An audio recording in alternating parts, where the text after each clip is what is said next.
I went into conventional route. That's why I went through chemo, radiation, surgeries, and all of those things.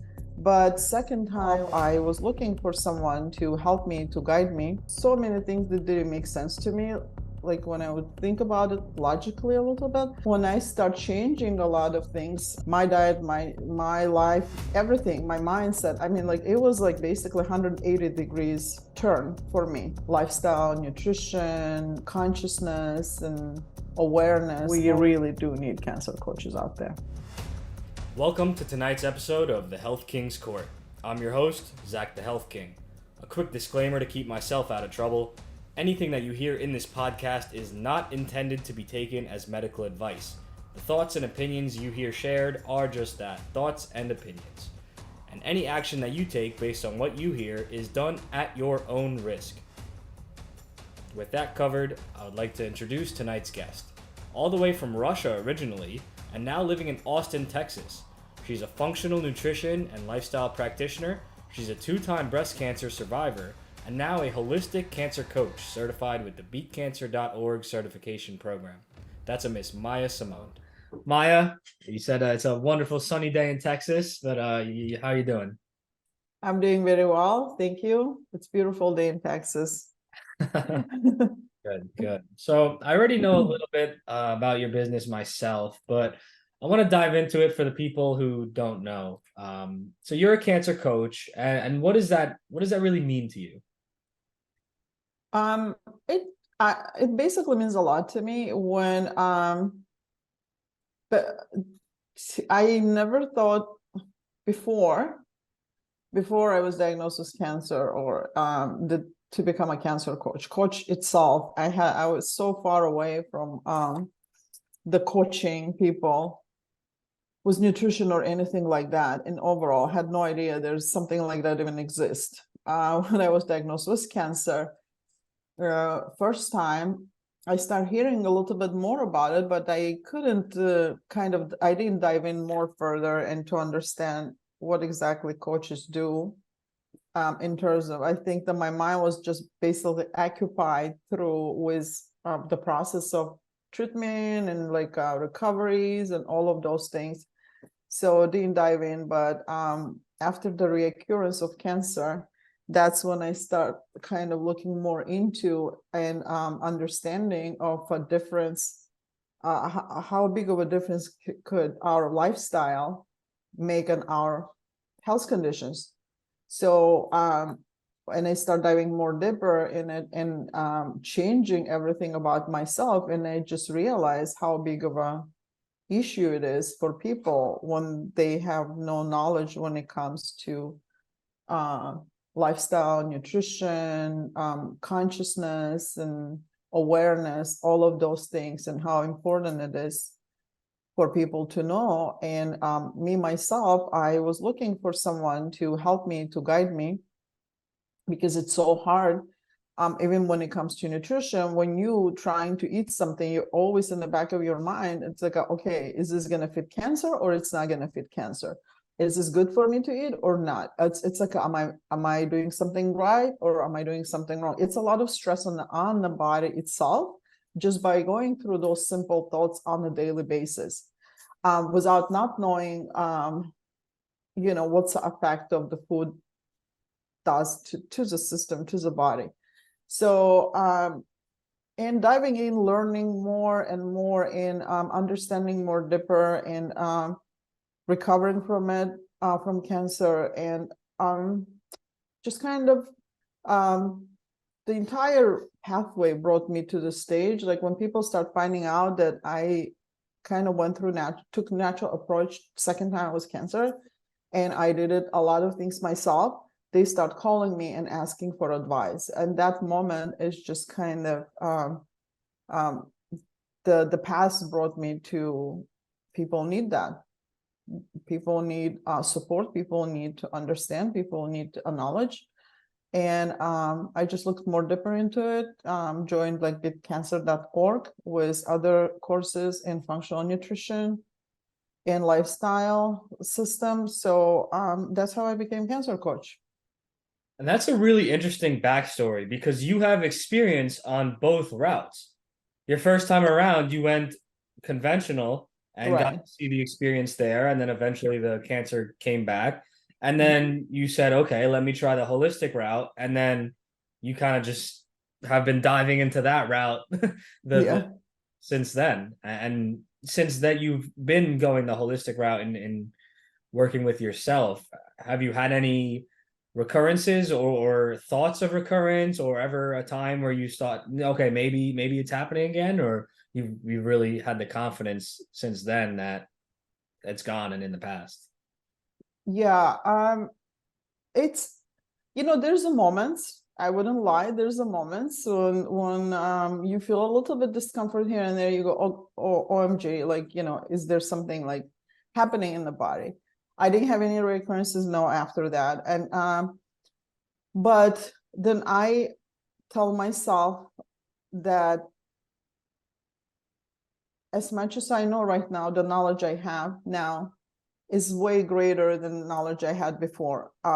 Way greater than when I was diagnosed first time. That's why I went into conventional route, because I had no idea there's so many other ways exist out there beside what I was told, beside was presented to me. And that's why I went through chemo, radiation, surgeries, and all of those things.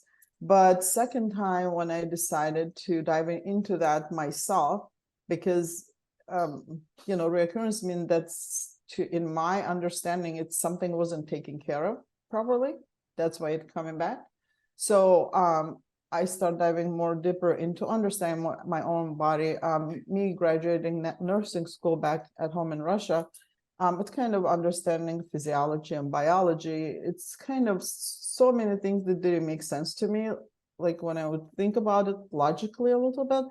But then when I start changing a lot of things, my diet, my life, everything, my mindset, I mean, like it was like basically 180 degrees turn for me, for my life.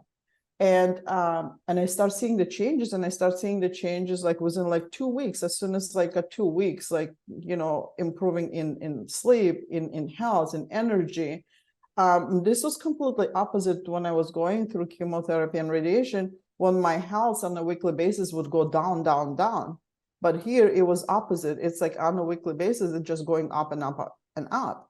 So, and I just start feeling great. And then when the results start coming back, improvement, the reduction of the tumor sizes and all of those things. So that's kind of proved the point that there's so much involved when it comes to cancer. And when I have those moments of fear, I always tell myself, you know enough and you know how to handle it. And There's nothing to be afraid of. Yeah. that's beautiful, because that really summarizes the overall theme that we really try to purport of empowerment. Our whole concept is we want to empower people to take their health into their own hands and become knowledgeable in order to give themselves the confidence that they can work to never get cancer in the first place. But if they do get it, let's work to get rid of it and be strong in that. And that's beautiful. And it's very interesting to hear that you were always interested in health and even went into health in a mainstream profession, but just innately felt like something was off, and something wasn't quite right in the way that they were going about it. Yeah. I had that feeling. I mean, I was working in medical field for 19 years. And all this time, I loved what I did. I love working with people and all of those things. But inside, I never felt that I was sitting in my place. I always felt there's something out there for me more. And the cancer experience kind of brought me to a place where I'm right now. And it's like from the bottom of my heart, I really love what I do. Because the bringing education to people, awareness, this is what I meant to do probably in my life, and the universe basically guided me this way and brought me, even putting me through those harsh experiences in life. But I really enjoy what I do, and when I see the changes in people and I do see improvement in their health, I just fulfills my soul that I played a part in it. That's amazing. Yeah. And so was there a particular thing that happened, or was it kind of a slow realization, or what was the thing that ultimately had you jump ship from the more mainstream medical route to saying, okay, now I'm gonna go be a coach? Like what was like the I quit moment? Um, the becoming coach, I don't know what kind of like I had this like kind of instinct when I decided to take a holistic approach. I just had this inner voice or some kind of instinct that the voice sitting in my head that um it's a wrong route. It's a wrong route. You gotta take a different you gotta do something different. But I had no idea what to do at that moment. I just like I was so lost. Um and but I'm so grateful that I found the energy and kind of trusted myself, my inner like instinct. I'm so grateful for that, not like turning my face around and not paying attention to my instinct, but just like instead falling for it and falling into the research and trying to understand and learn about my body. And then once you know what your body is capable of doing that, and it just like it just changes it shifts you completely. It changes your life. It's like understanding like our like of the body is such a fascinating like a machine or software that put in there is just working nonstop, like doing so many things that we're not even like aware of any of those things. So when I start diving more deeper in learning about those things, and that's kind of took the fear away from me. That's one of the main things that always stops people and makes them to take this drastic decisions. The fear is basically what guides people. Once I like kind of realized that there's so much our body capable of doing that, I just have to learn to know what. So, and that kind of took the fear away from me. Yeah, there was a lot of times when I would like go down, but then, and I worked so hard on my own mindset, like teaching myself, like trusting myself, trusting my own body, and all of those things. I think that was the mindset was the hardest thing for me to deal with. But just listening to your own instinct, I think our inner voice kind of connected to universe better than our mind, and it's kind of telling us something, telling us something and not listening to that. And I think that's where was my own journey. That's when it started it. But when to become a cancer coach, it was just when I kind of took nutrition courses, and then I was like, there was a moment when I didn't know what should be my niche, like what should I be focusing on. But then one day I was like, why are you guessing, Maya? Your niche is yourself, your story, and your experience in life. That's what your niche should be. That's what people need. That's what probably a lot of people would like to hear that and learn about it. So, and that was kind of my aha moment when I just decided to become a cancer coach, and I just went through beatcancer.org. I mean, with Susan's program. Yeah, that's beautiful. And you touched on a lot of things there. And that's I think an experience that a lot of people have, that they find themselves in a profession that they're not a huge fan of, or maybe over the years they start to disagree with it more and more, and they just don't know what to do, right? Because at that point you're in pretty deep. You've spent, dollars and time in school and working your way up the ladder in a particular, field, or in a particular company, or something like that. And it's a hard thing to do, to take a chance on yourself. But that's what's really cool about these times that we live in now, because it's easier now than ever to start your own business, because that's what you are. You're an entrepreneur. You went from going to the job route to starting your own company. And that's a beautiful thing. And we can touch a lot upon that, and the mentality regarding that, and all the pros that there are to that, because it's certainly a wonderful thing to be your own boss and set your own rules and set your own hours. But the downside to today's day and age as well is that there's so many ways that you could do it. There's so many things you Right, could do. You could try and start this business, that business, this business. right, And it's a really wonderful idea when we can find a type of business that is not only meaningful, but it's also natural to us in the way that it relates to our story. And it doesn't have to be that complicated figuring out what to do. You can work with what you got, work with what you know. And it's such a natural process, it sounded like, for you, where you said, okay, I like nutrition. I like to learn about that and I want to help people with that.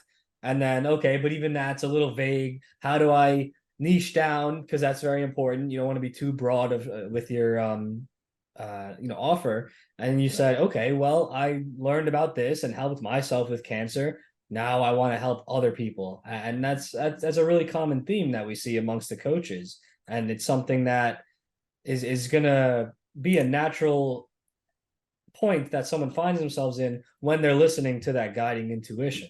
So right, it's wonderful that you're able to do that. right. Yeah, I the coaches that I've met in my life, every coach became a coach because of their life experience. So there's always a reason to listen to someone who went through and trying to find their own way to become a better version of themselves, whether it come in health, mentally, or whatever.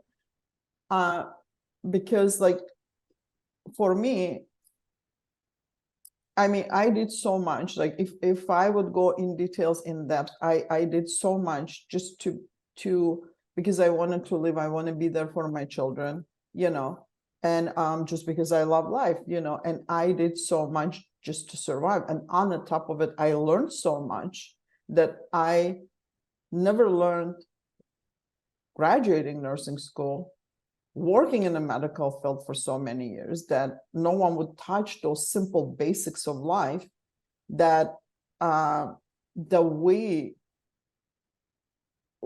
just forgot. We forgot who we are as a human beings, what we are here on this in our lifetime, what exactly is most important we have to be focusing on.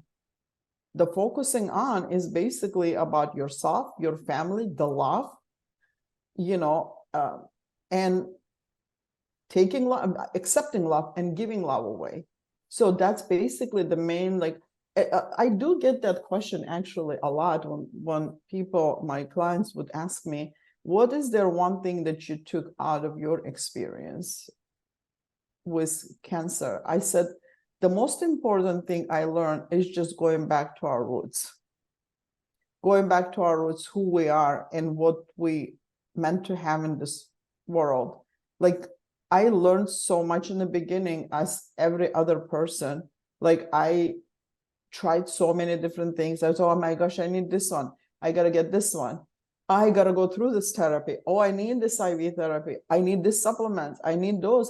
But then more deeper, I start going into the system, into my research and experiencing it on myself. The many things I start pushing away, like, oh, I don't need this actually. Oh, I don't need this. I can do this. So what I learned is like simplifying the things and taking the way it was given to us in the first place from the beginning. What was given to us is like sun, nature, water, vegetable that grows on the soil, the fruits that grows on the trees, and connection your body to universe. That's basically the simple stuff, like, and just following those steps that have been implemented in our system from the beginning. Those are the things that kind of I learned. I think that was the biggest lesson for me. Yeah, that's beautiful. And because nature is simple and harmonious, and complication is something that this modern world is full of, right? But a lot of it's artificiality. And the farther away we get from simple, harmonious, basic nature in the way that we live, especially with our foods, the more problems we see the world having, both societally at a macro level, but also at an internal micro level of our own health. So that's a Exactly. really important thing. And I have an interesting question for you, Yeah. because you just touched upon, this the vegetables and the fruits and such. But to my understanding, you're not necessarily anti animal products, though, right? No, What's no. your stance on eating plants versus eating animal products, in regards to maybe health overall, and then in regards to cancer specifically, and if you're trying to attack that? What's your own view on that?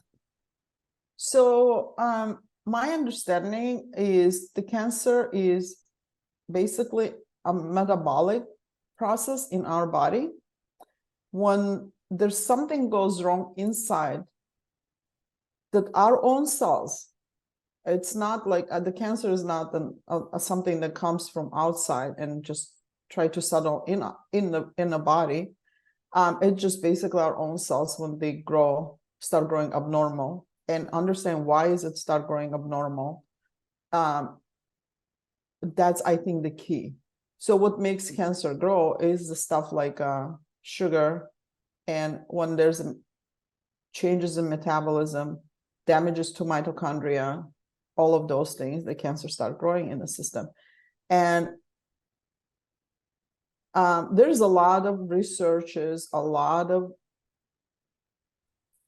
of stuff, especially like food pyramid that been put together for people to follow. We all know where that brought the the society now to. Did not work out for me. Looking back, I always think of backward, like kind of what our ancestors did. They basically hunt, and they got what was around them to survive, right? So they still consume meat products and whatever was growing around them. They did not have source of refined sugar in amounts of like what we have. And if you look back, I don't think so. The fruits that was growing on the trees were as sweet as they are right now when they got cultivated. So amount of sugar content in the system wasn't as high. So I do support like a carnivore diet, a low carbohydrate diet, a very low carbohydrate diet, because I don't think personally that our DNA is not prone to have so much carbohydrates in the system the way as much as we consume right now. Yeah. So based on if we look at our ancestors, they had animals they hunted, whatever they hunted the day that they could, and then whatever they had around them that grows. So that's basically how they lived for thousands and thousands of years. And that's how our DNA, that what we have in our system right now, that kind of made us who we are right now. But whatever is happening past 100 years with the changes and implementing so many different food and varieties, if you go to the store, there's like a 90% of the store content, it shouldn't be there. It shouldn't go in human being body. We're talking about 90%, packaged, preserved, ingredients. So all of those things, and simplifying that and getting everything what you can get from animal source and plant source. That's my combination of both. Yeah, I certainly agree with that. And I ask because of course, at beatcancer.org, and like you mentioned, we do purport and advocate for the healing capabilities of plants, because as we know, plants are super detoxifying, super healing, but a lot of people will conflate that with, very, very cult-like or religious elements of veganism or vegetarianism. And I used to actually myself be a 100% plant eater. I stopped eating any animal products for maybe 4 or 5 years. And so I speak from firsthand experience in my own experience, in that I think it was a fantastic thing for myself to have done. I used to say I would never do it. But then I learned certain things, and it convinced me to try living that way. And I experienced a lot of benefits in health.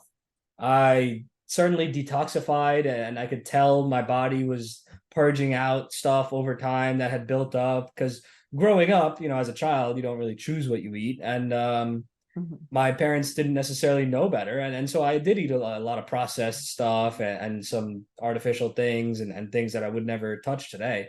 and those really do store away in your body. And Mhm. so over the couple of years, on a plant-based diet, I ended up really experiencing a lot of health benefits in the detoxification side of things. And then myself, though, after some time, I felt like something was missing. And no matter what combination of plants that I tried, I couldn't reach a fulfilling state in my body, and certain things just felt off.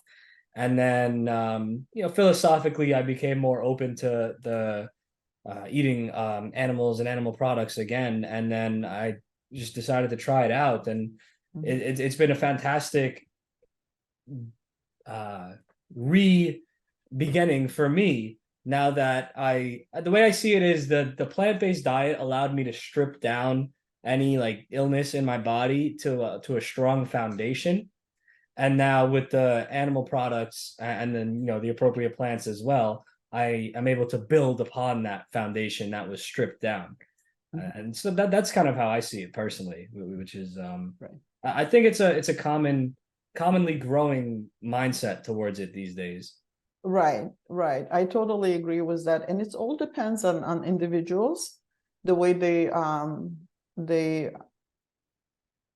the way they see themselves. I do work with clients who are vegetarians, who are non-vegetarians, and I do see more people who are not non-vegetarians. I mean, vegetarian people tend to have more hormonal issues based on my experience, the experience that I see. But again, that's their choices, that what they choose. But when it comes to nutrition aspect of the things, I would say like most bioavailable ingredients that you can put in your system, when it comes, let's say, B complex, you can get them only from animal products, and they're most bioavailable in animals, animal organs in animals, and then amino acids, healthy fats, all of those things combined together. I mean, I also did completely raw for 3 months when I did my first detox with cancer. I wasn't,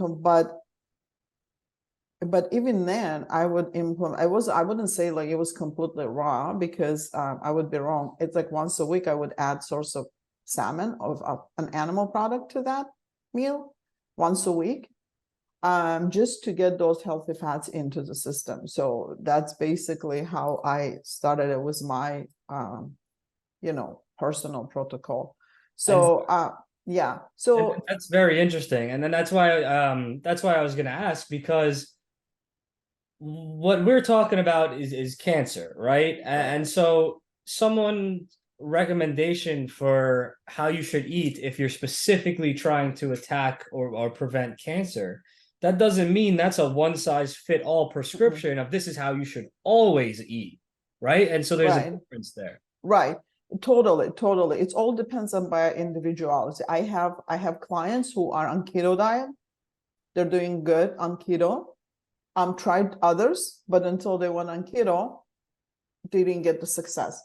I have clients who does based on their the health issues, they do cooked food over raw food because that's what they tolerate better.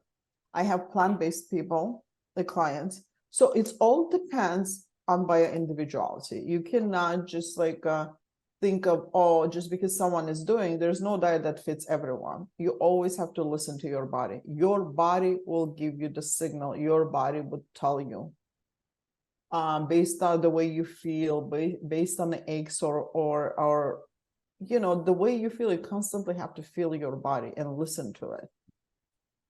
That's the signal that your body, any discomfort, your body will give you a signal. That's Absolutely. me. And That's me. You got to change something. and so Yes. as a coach, you work to try to train people or remind them in how to listen to their body rather than get Right. caught up on this protocol, this protocol, Exactly. this protocol. Exactly.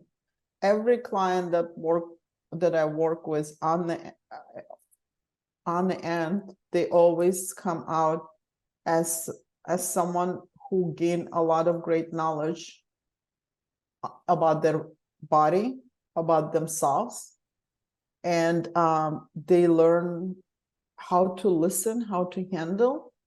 They know the process now. That's what, like, when they know those steps, they stop fearing the cancer, because the cancer been taken by storm, and the other part of it is the fear taking by storm people. And the people just jump into this conclusion: yes, I might die if I won't do this, or something like that. When my oncologist told me, I asked the doctor, I said, what's the outcome? She told me 15% survival rate in my case for my age past 5 years. 15. And that scared me a lot, of course, at that time. This was 2015. And I came home and I started thinking, I wonder, based on what she told me that, and I asked her, I said, doctor, based on what you're telling me, this information that I have 15% rate, because that put the fear in the back of my mind, whatever she told me. She said that based on statistics, that would kind of also double kind of hit me, because we are, as a human being, we became a number and statistic in this world, in this medical field. We're not a soul anymore. We're not a human being anymore. We're just a statistic, and that's kind of made me feel very sad. And I said, I don't want to be a statistic. I'm not a statistic. I'm a human being. And that's kind of was another thing, like, and I'm going to prove it to myself, and I'm going to prove it to you that I'm not a statistic. And those are the things kind of motivated me. Maybe it's a good thing she told me that. It kind of motivated me to fight even more aggressively, was it, Yeah, and you really nailed it. A strong mind is a strong body. And we Right. have to have that mental resilience factor, and that willingness to defy the odds, even if we're told the odds, if we really want to succeed in health, especially in the face of a health crisis, or a particular Right. illness that we're facing, like cancer. And it really does highlight some of the detriments of conventional treatment, because instilling that fear and instilling those cold hard stats of, you're really programming the idea of death into a patient in that instance. And that's why a lot of people end up dying right on time with when their doctors say that they're going to die, because they program that into their heads, and then those people are repeating it to themselves, repeating it to themselves, repeating it to themselves, and over time, what the mind says, the body will follow, for better or for worse. Exactly. And just like, a hypochondriac will actually make themselves sick.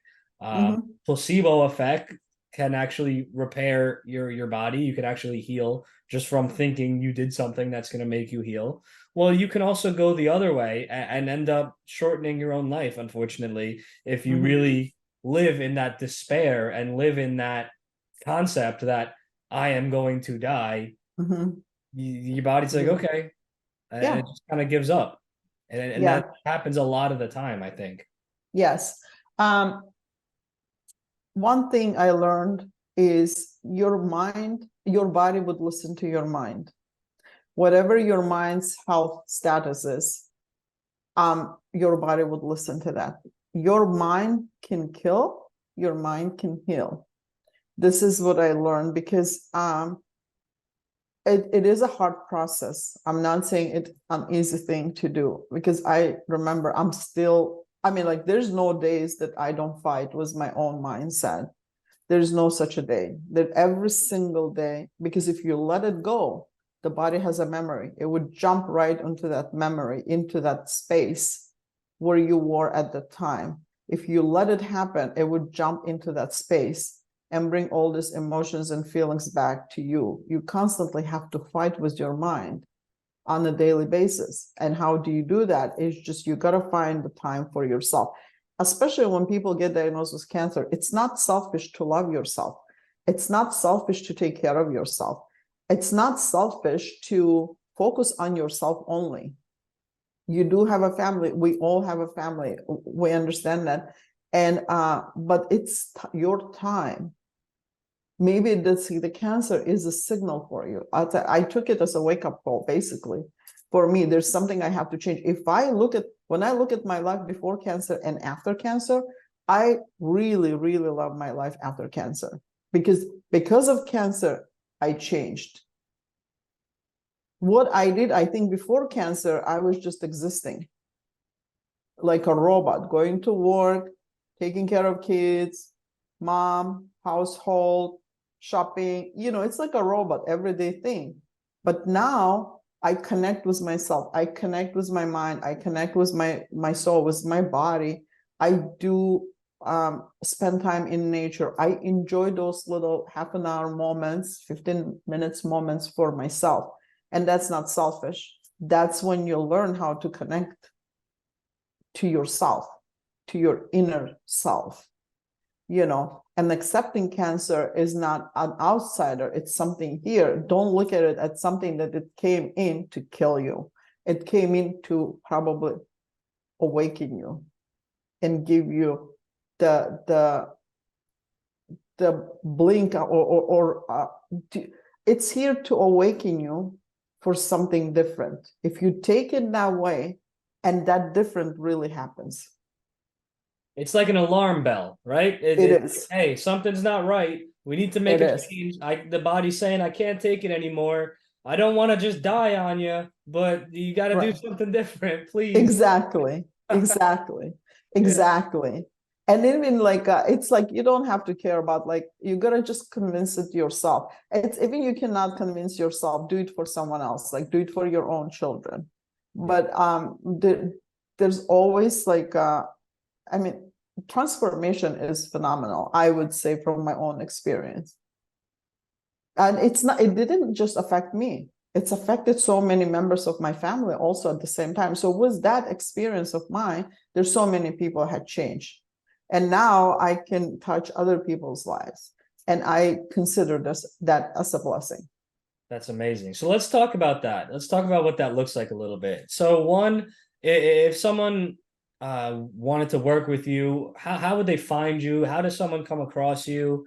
And then what does the process kind of look like? When if someone contacts you and says, "Hey, Maya, can you help me out?" What process are they taking on? I start with 20 minutes of discovery call, just to let potential client to know about myself and learn a little bit about them and the work that we see. I don't have like particular one protocol for all my clients, as everyone is so different and individual. So I always, based on their history, based on their condition and whatever the problem is, that's how I put the protocol for a client of mine. It's very individual. It's all based on who they are and what exactly they would like to achieve by working with me. And we focus on what they would like to achieve. Like whether it's cancer, I do have a few clients who they come because someone referred them to me. It's not necessarily cancer. So it depends the goal they would like to have. How do they see themselves as 6 months from now or a year from now? So, and based on what the goal is, so that's what we're working together. So it's just you freestyle it based on exactly what they need instead of trying to Exactly. conform them to one particular process. Exactly, because some people are so different. They have they're so different mindsets. Their people is very hard to move. Like, there's the people are like, they're so open from the beginning. They would tell you everything and all of those things. But there's people like when you work with them, you feel there's something still stuck somewhere, but then and you cannot figure it out what it is sitting there and bothering them, because it's a lot of emotions involved. It's the feelings involved. And then suddenly, like after working with them like 4, 5, 6, 7 months, and then suddenly they open up and they tell you that what it is it sitting there.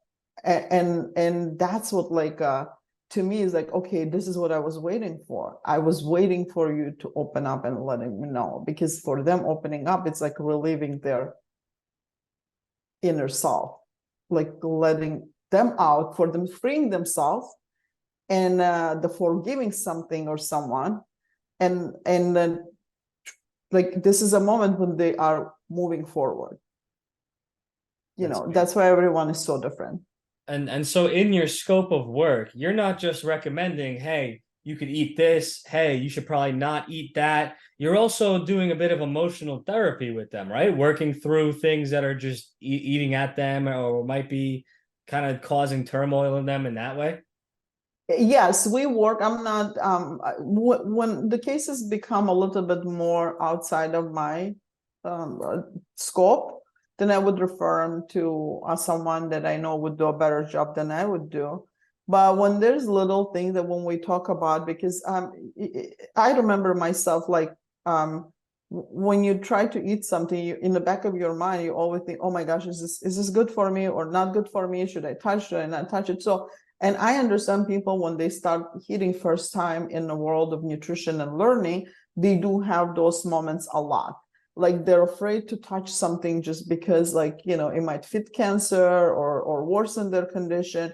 And that's actually causing more stress on people and their mind also. So helping them with release of that stress, like kind of detoxifying even their mind. That's what I talk about nutrition. I explain the role, I explain purpose of nutrition, what exactly like that particular thing could be combined with what, for them to have this peace of mind. Yes, this is fine. You don't have to look into those things like, oh, would it harm or not harm? Because when it comes to cancer, people are so sensitive, so afraid to do so many things. So yes, we try to work on mindset, because a lot of people like we talk about meditation a lot, sleep cycles a lot, visualizations a lot. I've done those myself a lot. So, and when we talk, I do hear that a lot from clients when they say like, but how is that gonna, help cancer? How's that gonna heal cancer? And it's one of those things, like it's the same way how you're not aware of what your body is doing at this particular moment. You talking to me, and you don't even know that apple you ate, that your body inside breaking down into such a small particles, converting them in minerals and like vitamins, and taking vitamin C, putting to a proper source, taking zinc, putting in the proper source inside your body. You're not aware of that. So that should not be your concern, how your body is going to take care of cancer.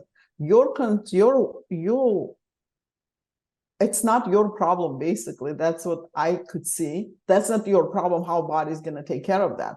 Your problem is to put your body in the stage when you connect with it, and you put yourself in that happy moment and the frequency. You create that environment around yourself when you feel so happy and enjoy this moment. This moment you're alive, you're gotta be grateful for this moment, at the present moment, because none of us knows what's going to happen a minute from now, 10 minutes from now, an hour from now, or even tomorrow. So whatever you have at this present moment, that's what you have to be grateful for. That's beautiful. Yeah. And so as someone that is primarily and with a background in nutrition, and that being your primary area of interest, is there any, if you could pinpoint one thing that the average person could either cut out or should do more of, or one change that you think would be an overarching fantastic idea for the average person to implement to prevent cancer or other illnesses, what would you say that one thing is? One thing would be sugar. I don't even consider sugar as a food anymore. I think it's one of the greatest toxin that ever been created by humanity. The damage that causes to our body is enormous in so many ways. So the sugar would be probably something to take away. Absolutely agree. I absolutely agree. But let's dive a little deeper. When you say sugar, what does that mean? Does that mean refined sugar? Does that include cane sugar? What about all those stevia, honey? What do you mean? What's the difference there? Refined sugar, the sugar been processed and bleached. Um, I I know that sugar canes, when they grow them on the same soil over and over and over. So that soil has been depleted in nutrients.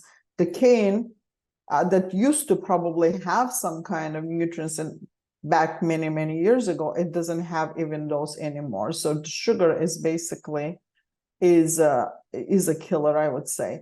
That involves brown sugar, that involves you know all type of sugars, I would say, except the real sweeteners. The real sweeteners that you can find in nature. Those are maple syrup, those are honey, and coconut sugar. Something like you can, if you are really, really have a sweet tooth and would like to get something, that's like those are the things that I use in my household, not in the large amounts, but occasionally we use those things. Stevia, I'm not a big fan of stevia because it does affect nerve cells. It can cause nerve damage. So I'm not a big fan of stevia. My understanding, because it's not a plant itself, even though considered to be a plant, driven from plant, same thing as white sugar, comes from plant, basically. But my understanding is when there's isolation happens, when they take one compound and create just that single compound, I think that's what affects our body. Because the way I understand, I kind of make this up for myself. So when you eat the whole thing, if you take a stevia leaf and chew on it, you probably would get a better result than just consuming stevia itself. Same thing with other things too. It's better to eat the fruit itself than taking isolated compound, because the way that's been created, same thing is in our body, everything is connected to each other. Every entire process of the body is like if one thing goes off, then entire body would shut down slowly, one by one. Same thing was like, if you take pineapple, yes, it does have a bromelain in it. When we isolate that bromelain, are we digesting that well? That's what my always question is. Are we digesting and breaking down that particular bromelain in, or do we need to eat that entire, not entire pineapple pieces to get everything that would help that bromelain to absorb in our system to become more bioavailable with all the enzyme that comes with it. So that's how I see when it comes to sweeteners. So, or any other thing. So the sugar is something I talk about a lot. It does feed cancer.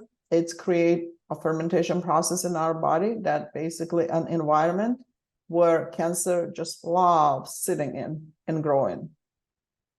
Yeah, absolutely. And get source of energy from that environment. It's hard these days, right? Because we talk about we want to have things in their full forms, but even when you look at that pineapple, because of the modern farming techniques and industrial agriculture and such, the things that it's supposed to have in the harmonic balance aren't necessarily even in there anymore. So right. I try not to freak myself out too much about these things, but it's sometimes it really is stressful. It's like, where do you look? Well, all right, this is good, okay, but it's actually bad in its modern form. This is good, okay, it's actually kind of bad now because they changed it. And that's why, going at that kind of thing alone and completely restructuring and relearning health and nutrition is a really isolating experience in and of itself, and it can be really stressful and time consuming. And when someone is facing something like cancer, they don't necessarily have the mental capacity to be giving the due diligence into making all these decisions and figuring out all these things. And that's where I really enjoy how many cancer coaches we have out there, because if you have someone that can guide you along that process, it just really helps take that load off of someone's plate so they can just Mhm. what they need to do and focus on that healing. Right, right. We come to support people. We come to teach them, to support them, to ease the burden of cancer on their life at that moment when they're experiencing cancer. Because it's very overwhelming. I went through it twice, and there's a moment it's just you want to crawl down under the sofa in the darkest corner. So like thinking that's where the corner and the cancer is not gonna like catch up with you or get you in that corner. Those are emotions and feeling, but when the cancer coaches come into the picture, a lot of people have this like relaxation moments. They start gaining hope. The reason for it is because they hear the things from cancer coaches that they don't hear that from their doctors. They feel support. They feel that they've been caring, like the coaches do care. I do care about my clients a lot. I go through a lot of their emotions. Sometimes I find out a little like, hard even on myself, being worried about each client of mine. So we basically we enjoy with them. We get sad if they get sad.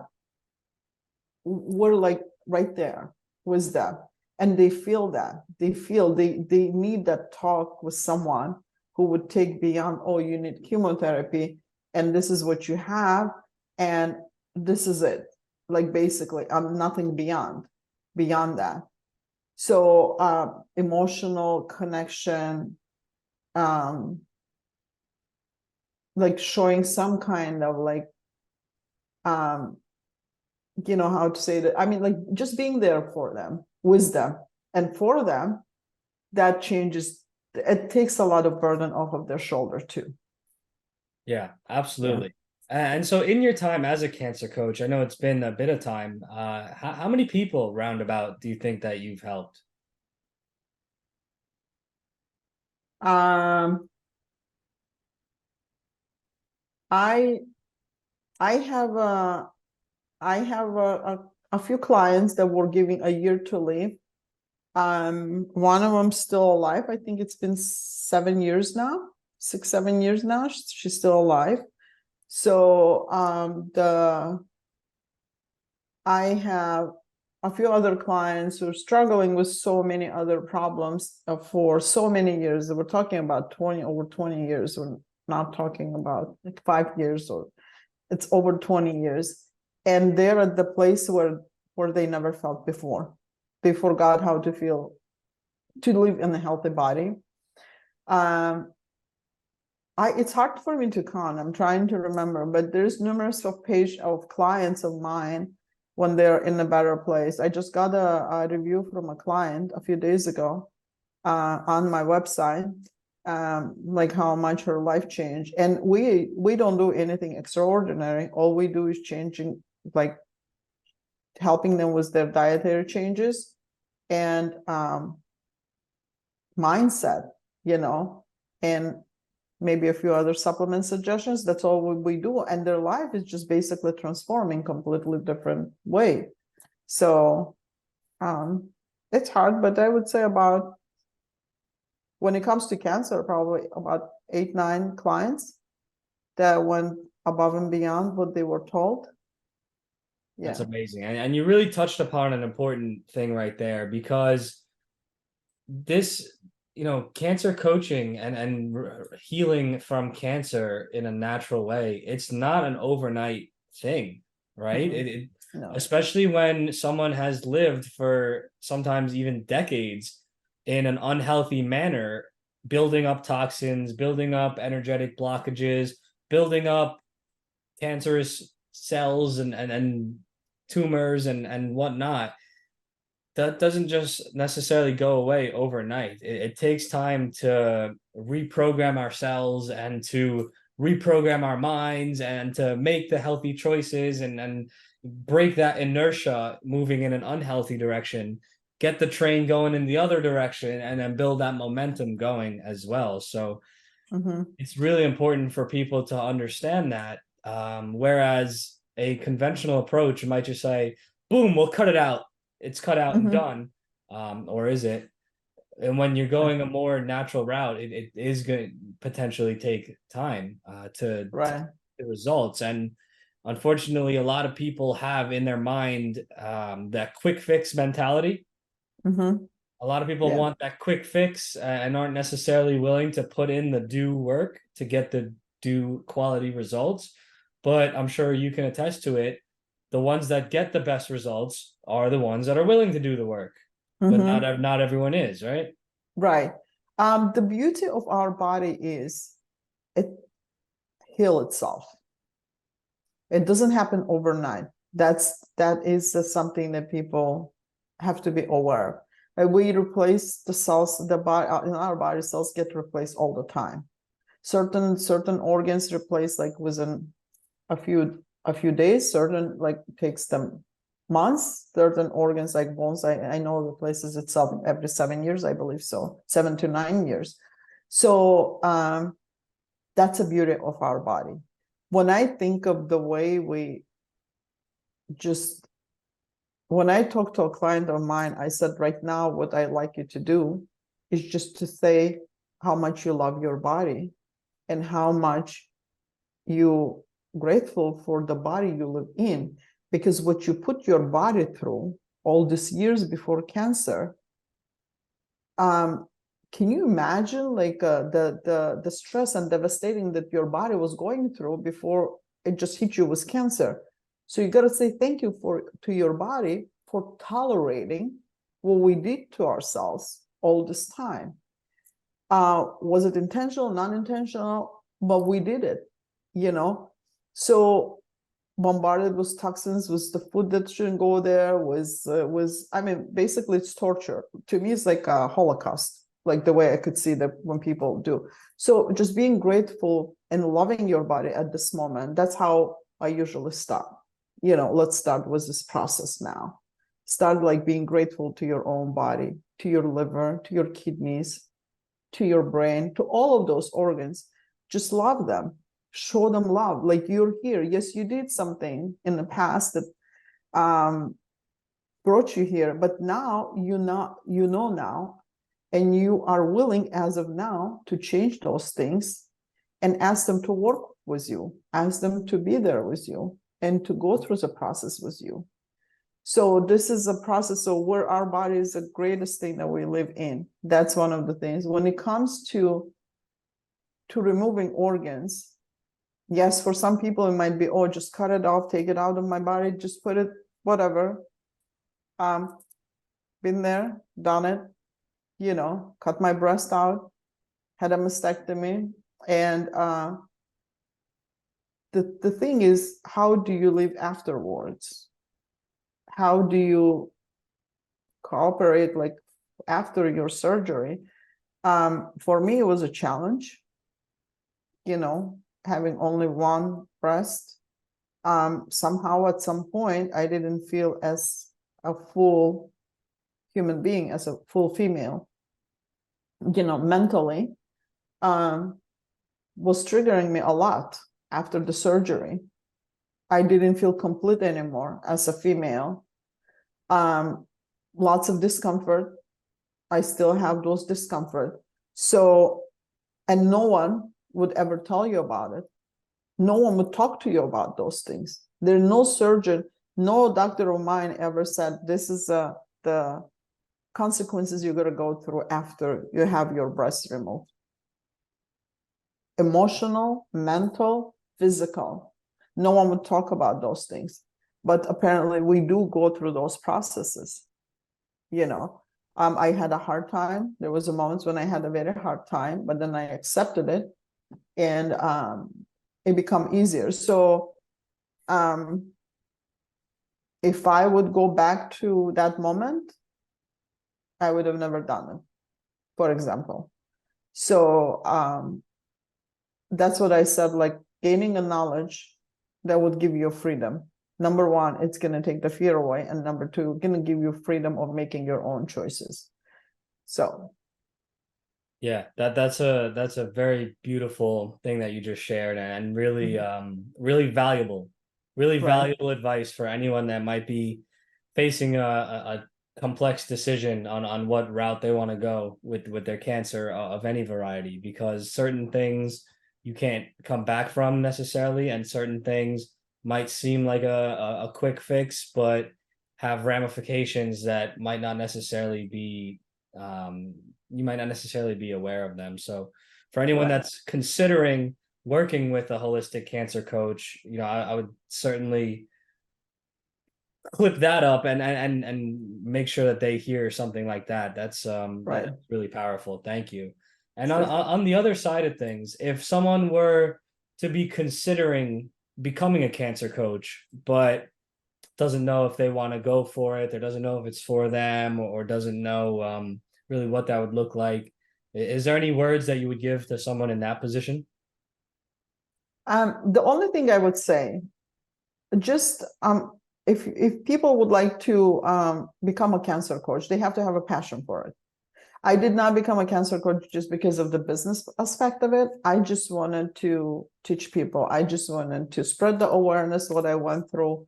And my mom passed away from cancer, and I remember up until 2008, like the way she passed away, she was just basically burned from with chemotherapy and all of those things. And me myself experiencing the things in what I experienced in my life, I hate people going through those tortures. So more people would keep themselves away from it. So the cancer is not become a cancer coach is not only just going there and just become a business person or something like that. It's like you got to put your soul in it. Truly want to be there. That's one of the things, and I think it's the greatest thing that I ever done.